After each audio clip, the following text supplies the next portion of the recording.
No questions? All right, so let me just have one little example, and then we'll take a break for 2 minutes, and we'll continue with the lecture. Okay. So one example is the following. Look, let's I have binomial distribution with parameters n and p. We already know that then chi of psi is which set?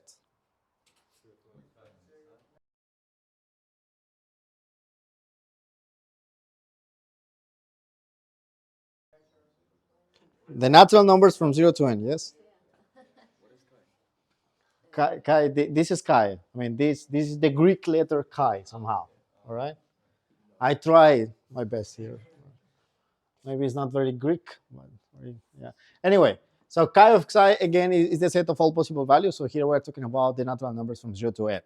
So if we want to compute the expected value of psi, what should I write here? I should use the formula that we wrote. So this one, right? This one.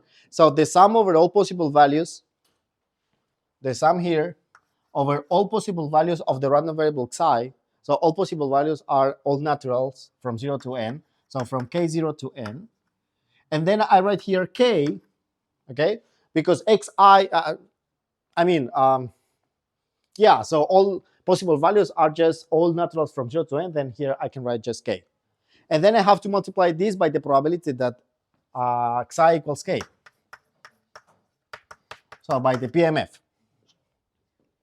So all that I have to do right here is to compute this sum. So let's do it. So this is the sum from k0 to n, of k multiplied by the probability that xi equals k. What is the probability that xi equals k? So n choose k, p to the k, 1 minus p to the n minus k.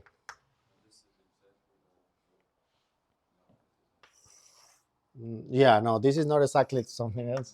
Let's see. Not that simple. Now look, what is n choose k?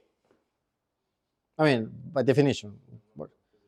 Yeah, but I mean, how do we compute n choose k? This is n factorial.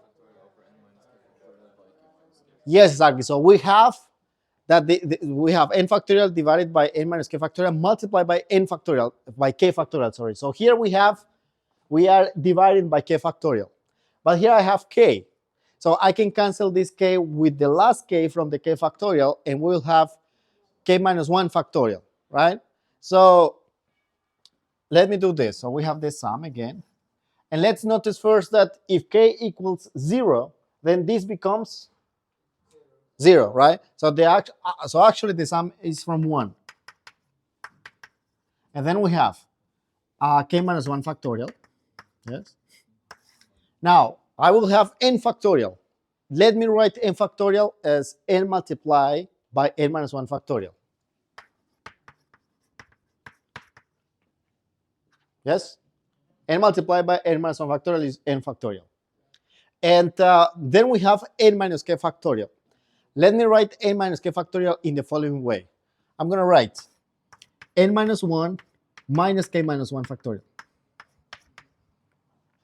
So what do I have right here? I have n minus 1 minus k plus 1. So this is just n minus k. Okay? So again, n minus 1 minus k minus 1 is just n minus k. It's exactly the same. Okay? And we have p to the power k. Let me write p to the power k minus 1 plus 1. This is just p to the power k. Yeah?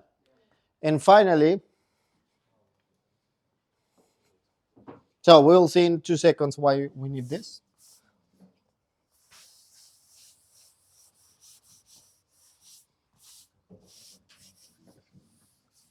And we multiply this by 1 minus p to the power, so we have n minus k, right? Let me write again n minus 1 minus k minus 1.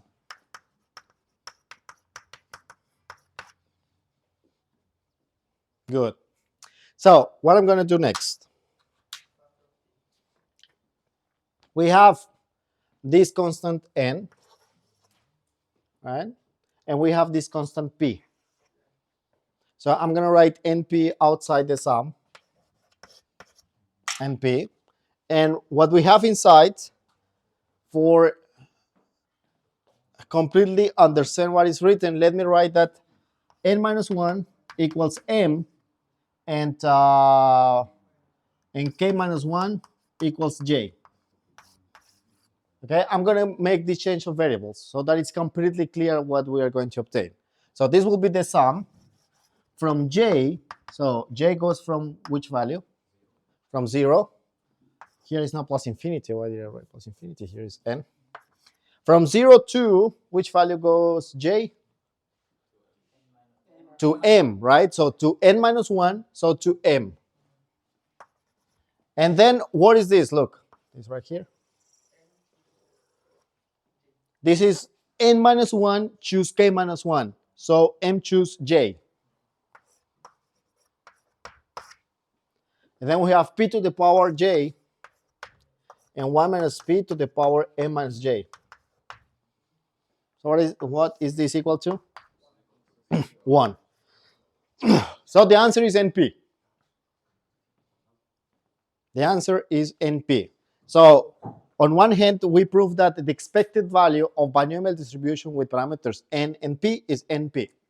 But now let me do exactly the same, but using the properties. Okay, because here we use just the definition. Well, we use some property that is how to compute it, but this is not actually property. It's just how we compute it, right?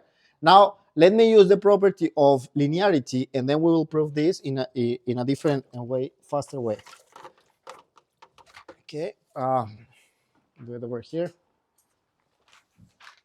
So look, binomial distribution, right? It's clear what is that. Now, what is Bernoulli distribution again?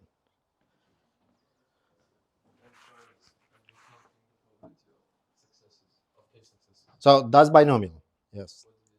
Bernoulli. It's an experiment with only two outcomes. It's only one experiment.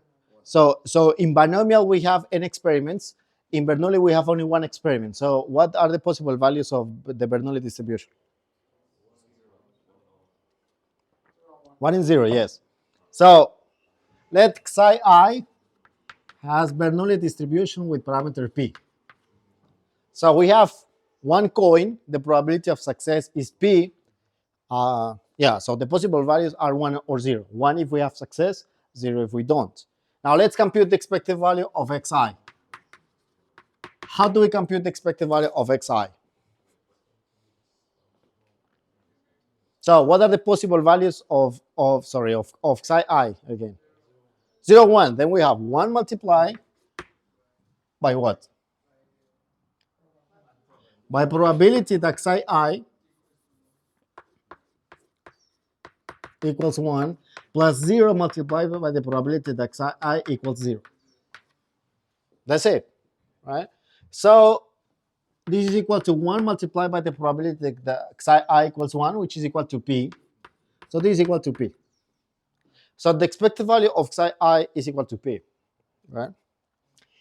And we also know, so since Bernoulli distribution is one toss of a coin, right? And we have success or failure. And binomial is n times we toss the coin, and we have the number of successes. Then we can see that psi is just psi1 plus psi n, right? Here we have the same distribution. For every I different from j, we have that psi I and psi j are independent. So here psi has binomial distribution with parameters n and p. And here we have that psi I has Bernoulli distribution with parameters p. Okay, so we can express the binomial distribution of the sum of independent Bernoulli trials or Bernoulli random variables, right? So since they have the same distribution, then the expected value of psi will be equal to the expected value of psi1 plus the psi n, right? And then we can apply linearity. And then we have that this is equal to the expected value of psi1 plus the expected value of psi n. And we know that the expected value of psi I is equal to P. So this is equal to P. This is equal to P. And how many summands do we have? N. So this is just NP.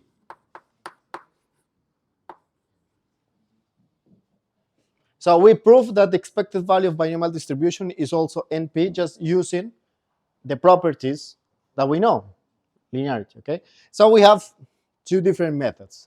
The first one is to apply the formula that we have.